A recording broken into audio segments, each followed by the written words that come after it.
US media ने आखिरकार S-400 की ताकत को मान लिया है और ये भारत के लिए भी बहुत अच्छी और बहुत बड़ी खबर है। तो वहीं दूसरी तरफ भारत ने एक जबरदस्त नेवल स्ट्राइक किया है और इसके तहत बड़ा ही झटका दिया है। 600 करोड़ रुपए का ड्रग्स पकड़ा गया है। जानेंगे पाकिस्तान से ये ड्रग्स भारत आ रहे थे और कैसे नेवी ने न सिर्फ इसे पकड़ा बल्कि इसका वीडियो भी जारी कर दिया है। जियोपॉलिटिक्स में बहुत कुछ चल रहा है, हमेशा की तरह जानने को मिलेगा बहुत कुछ। आइए जानते हैं इन खबरों को विस्तार से। एक प्रमुख अमेरिकी मीडिया आउटलेट ने रूस की S-400 डिफेंस सिस्टम के क्षमताओं को स्वीकार किया है। वॉशिंगटन पोस्ट ने अपनी रिपोर्ट में F-35 लाइटनिंग II विमान सहित दूसरे स्टील्थ लड़ाकू विमानों को निशाना बनाने की इसकी क्षमता को स्वीकार किया है। रूसी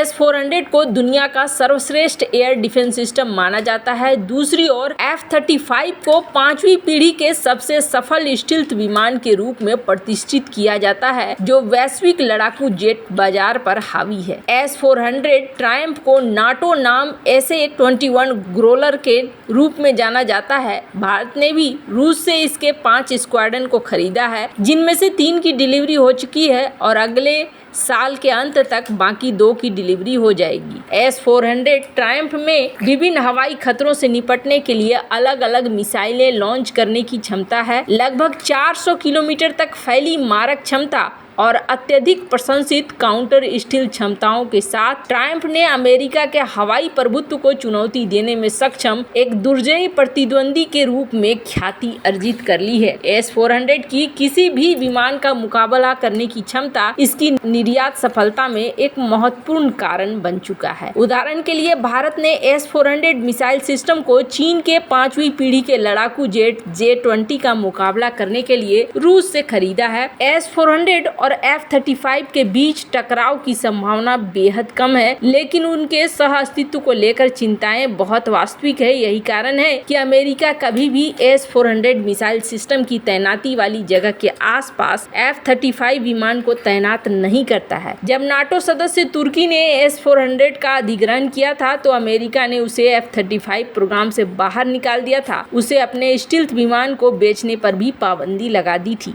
अमेरिका को डर है कि S-400 के रडार F-35 विमान के संवेदनशील टेक्नोलॉजी और परिचालन क्षमताओं को चोरी कर सकता है। तत्कालीन अमेरिकी कार्यवाहक सहायक रक्षा सचिव कैथरीन विलबर्गर ने इस चिंता को संक्षेप में प्रस्तुत किया जब उन्होंने खुले तौर पर स्वीकार किया कि S-400 को विशेष रूप से F-35 जैसे विमानों को लक्षित करने और बेअसर करने के लिए डिजाइन किया गया है। इस भावना को अमेरिकी यूरोपीय कमान का नेतृत्व करने वाले जनरल टॉड वॉल्टर्स ने भी दोहराया है, जिन्होंने F-35 और S-400 के बीच मूलभूत असंगति पर जोर दिया है। उन्होंने एक दूसरे के साथ संवाद करने में इन प्रणाली की अक्षमताओं पर प्रकाश डाला और F-35 की क्षमताओं का फायदा उठाने के S-400 के प्रयासों से उत्पन्न जोखिम को भी रेखांकित किया। रूस के साथ महत्वपूर्ण रडार और परिचालन डेटा साझा करने की संभावना एक ऐसा परिदृश्य है जिससे अमेरिका उसके सहयोगी हर कीमत पर बचने के लिए दृढ़ है। इन 2 सैन्य संपत्तियों के बीच टकराव की कम संभावना के बावजूद उन क्षेत्रों में S-400 की मात्र उपस्थिति जहां F-35 संचालित होता है एक जटिल और मल्टी डायमेंशनल चुनौती पैदा करती है। रक्षा विशेषज्ञों का सुझाव है कि F-35 के पास S-400 की मौजूदगी से अमेरिकी विमानों के रडार पहचान में सुधार करने की रूस की क्षमता बढ़ सकती है। इसके अतिरिक्त F-35 डेटा तक पहुंच में वृद्धि के साथ S-400 के मालिक और ऑपरेटर विमान में कमजोरियों के अधिक प्रभावी ढंग से पहचान सकते हैं। हेलेनिक वायुसेना के कर्नल और इलेक्ट्रॉनिक्स इंजीनियर कॉन्स्टेंटिनो जिकिडियस ने यूरेशियन टाइम्स को बताया कि S-400 2 या 3 रडार का उपयोग करता है जो एक दूसरे के पूरक हैं, इसलिए भले ही मुख्य खोज रडार हथियार ग्रेड ट्रैक प्राप्त करने में सक्षम न हो, ये सटीक ट्रैक प्राप्त करने के लिए अन्य रडारों को संकेत दे सकते हैं। भारत के लिए ये एक बहुत ही अच्छी खबर है, क्योंकि अगर F-35 लाइव ट्रैक हो सकता है तो चाइना के विमान भी आसानी से ट्रैक हो सकते हैं। खैर, जहां एक तरफ ये सब कुछ हो रहा है, वहीं दूसरी तरफ स्क्रीन पे एक वीडियो देख रहे हैं। इस वीडियो को जारी किया गया है भारत के नेवी के द्वारा।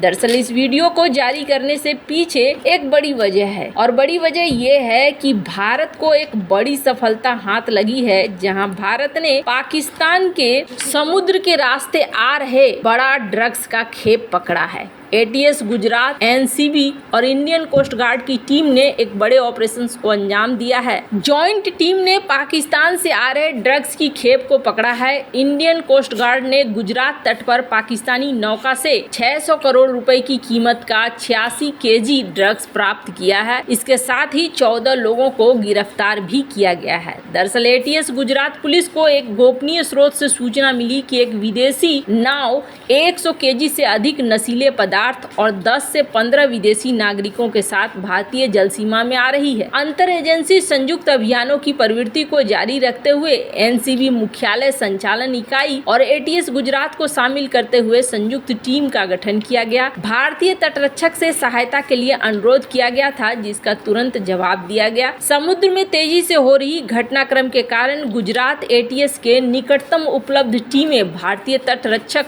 जहाज पर सवार हो गई और दिए गए विनिमय बिंदु की ओर बढ़ गई। 26 अप्रैल को पोरबंदर की पश्चिम में भारतीय जल क्षेत्र में एक संदिग्ध नाव देखी गई, उसे रोक लिया गया। इस बीच एनसीबी और एटीएस गुजरात पुलिस की संयुक्त टीम अन्य तटरक्षक जहाज की सहायता से यहां पर पहुंच गई और ये इस पर चढ़ आई। नाव और माल में सवार सभी लोगों को हिरासत में ले लिया गया और फिर इन्हें पोरबंदर लाया गया। एनसीबी द्वारा ड्रग डिटेक्शन किट का उपयोग करके बंदरगाह पर एक परीक्षण किया गया, जिसमें हीरोइन, मेथाम्फेटामाइन के सकारात्मक परीक्षण किया गया। सभी 14 पाकिस्तानी नागरिकों को लगभग 86 केजी मादक पदार्थ और विदेशी नाव के साथ हिरासत में ले लिया गया है। उसके बाद औपचारिकताएं चल रही है। इधर बीच भारत सरकार काफी एक्टिव हुई है और ये पहला एग्जाम्पल ही नहीं है। इसके अलावे यहाँ पर देख सकते हैं 60 केजी के करीब 420 करोड़ के ड्रग्स पकड़े गए थे। ये मार्च महीने में हुआ था और इससे पहले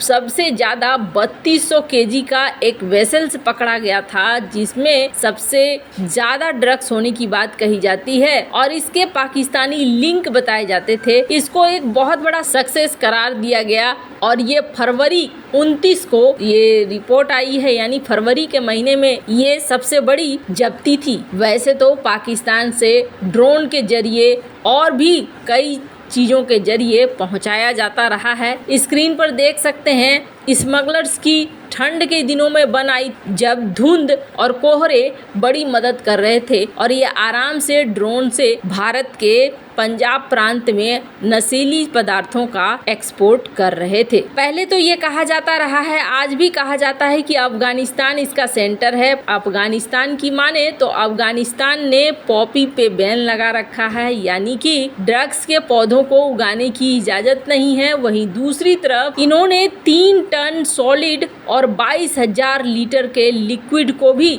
जलाया था। हाल फिलहाल में इसे बर्बाद किया था। कहा गया कि 1200 ड्रग्स फैक्ट्रियों को भी बर्बाद किया गया जब से तालिबान आया है। फिर भी सवाल ये होता है कि आखिरकार ये चीजें आ कहां से रही हैं। वैसे आपको क्या लगता है इन सब मामले में, आपकी क्या राय है, कमेंट कर जरूर बताएं। जल्द मिलते हैं अगले वीडियो में नई खबर के साथ।